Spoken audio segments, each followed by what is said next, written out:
Dobbiamo essere molto prudenti, pregare anche e che speriamo che la Madonna anti-Covid che abbiamo messo qui davanti al centro parrocchiale ci aiuti a superare questo momento difficile, perché i ragazzi hanno bisogno non solo di scuola ma anche di catechismo, che appunto bisogna sospendere un po' tutte le attività, quindi questo ci dispiace. Rimanda alle grazie della Madonna anti-Covid, Don Brunone. Qui a Soligo sono in tanti a guardarla e pure a pregarla con una certa apprensione in questi giorni.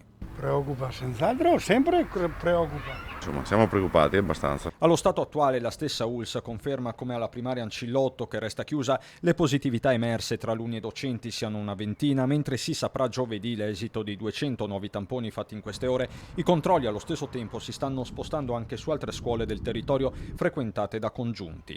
2 le classi di scuola media a Farre e una delle superiori a Pieve, dove è già stato disposto il monitoraggio. Gli effetti sulle famiglie si vedono anche alle materne, dove prevale un generale principio di precauzione. Attualmente i bambini dell'asilo nostro parrocchiale, scuola d'infanzia qui Carlo Brandolini, che hanno dei fratelli a scuola, sono a casa, quindi abbiamo una riduzione dei bambini, quindi da 96 che sono di solito adesso sono una sessantina. In contatto con l'ULS 2 il sindaco Perencin, è chiaro che il sospetto principale riguardi la variante inglese. Ne ho parlato con il direttore generale Benazzi, si parla molto di varianti. Loro ovviamente stanno verificando anche se questa possa essere una variante. In attesa di capire quello che è molto di più di un dettaglio, restano i consigli e le speranze di sempre. Cerchiamo veramente di andare a rispettare le regole, perché se riusciamo a arginare questa cosa ne veniamo fuori nel più breve tempo possibile, e speriamo nell'arrivo dei vaccini. Io lo dico,